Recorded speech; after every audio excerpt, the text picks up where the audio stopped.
एक रेखा खींचा है कि इस रेखा के अंदर नहीं जाना है और उसके बदले दूसरे प्लेस पर आपको धरना प्रदर्शन जो भी करना है आप वहाँ करिए।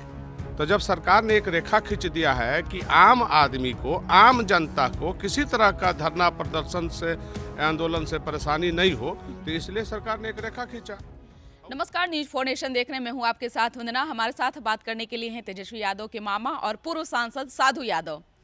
और साधु यादव से बात करेंगे। सर, क्या लगता है कि जिस तरह चिराग पासवान बिहार बचाओ राजभवन मार्च निकाले थे और उन्होंने कई ऐसे मुद्दों को लेकर के जो है राजभवन पहुंच करके राज्यपाल को ज्ञापन सौंपने वाले थे, क्या लगता है जिस तरह से वो आरोप लगा रहे हैं बिहार सरकार पे कि अफसरशाही हावी है, मानते हैं इस बात को? ये देखिए, सरकार ने एक रेखा खींचा है कि इस रेखा के अंदर नहीं जाना है और उसके बदले दूसरे प्लेस पर आपको धरना प्रदर्शन जो भी करना है आप वहाँ करिए।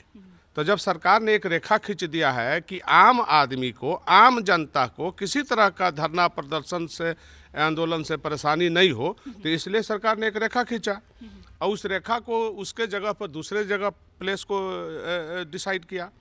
तो वहाँ करने के लिए छूट है, आप धरना करो, प्रदर्शन करो, जो करना है करो और वहाँ से जिसको ज्ञापन देना हो, जो करना है करो, उसके लिए छूट है।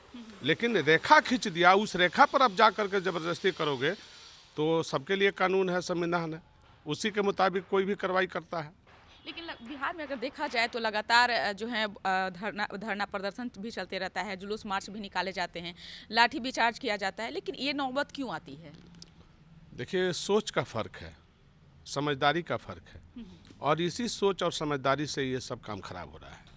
किसी का अच्छा सोच है, अच्छा विचार है, किसी का गलत सोच है, गलत विचार है, तो उसी से होता है, और क्या है। साधु यादव जी, एक मेरा सवाल है कि आज राजद सुप्रीमो लालू प्रसाद यादव जेल गए हैं और एक ज़माना हुआ करता था कि आप लालू प्रसाद यादव के सबसे प्यारे और दुलारे हुआ करते थे, दुख तो होगा ना?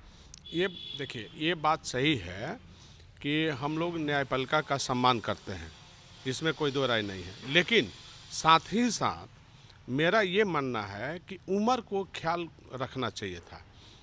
लालू जी का उम्र मोटा मोटी हमारे समझ से 75 पार कर चुके हैं, 76-77 के लगभग पहुंच गए हैं, तो उम्र का ख्याल करना चाहिए। न्यायपालिका में जैसे बाकी लोगों के साथ किया गया है उसी तरह से करना, छूट देना चाहिए था, रियायत करनी चाहिए थी, लेकिन नहीं हुआ है। फिर भी हम नगर न्यायपालिका का सम्मान करते हैं।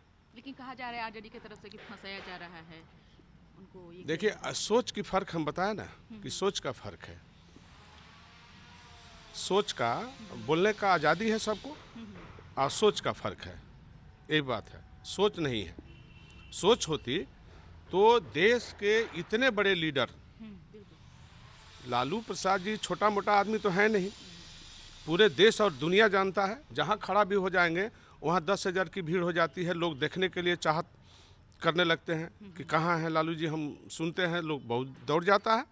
तो इतना बड़ा लीडर देश का, लेकिन अगल बगल जो लोग रह रहा है, सोचे मर गया है, सोच हाँ ही नहीं।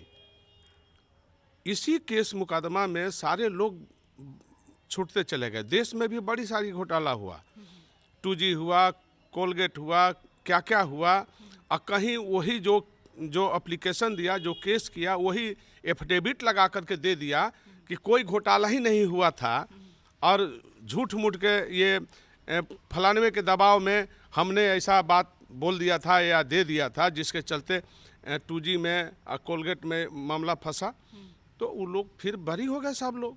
बहुत सारी ऐसा घोटाला हुआ देश में जिसमें कहीं कुछ नहीं हो रहा है किसी के साथ, लेकिन लालू प्रसाद जी के साथ हो रहा है। तो उनके जो इर्द गिर्द न्यायपालिका के जो काम देख रहा है, ये लोग नहीं चाहता है कि लालू प्रसाद जी जेल से बाहर रहें या ये न्यायिक प्रक्रिया से बाहर रहें, ये लोग नहीं चाहता है। ये लोग जानबूझ करके और लालू जी को उल्टा पुल्टा पढ़ा के बयान करवाता है और बयान करवा के और फंसा देता है। तो ये बहुत सारी चीज़ है जो इर्द गिर्द जो उनके अगल बगल मक्खनबाज चमचागिरी जो कर रहा है, ये लालू जी को भला नहीं चाहता है, बिल्कुल नहीं। वो तो मिली भगत है, और मिली भगत से उनको चाहता है कि इन्हीं के मुंह से इन्हीं को फंसा दो। तो यही सब काम हो रहा है। यानी कि उनके पार्टी के ही लोग जो हैं वो कुछ पार्टी कहीं में भी- कौन क्या है, अगल बगल जो ज्यादा मक्खन मारता है उस पर विश्वास मत करिए। जो ज्यादा मक्खनबाजी करेगा वो आपको फंसा रहा है, आपको नर्क में ठेल रहा है, ढकेल रहा है।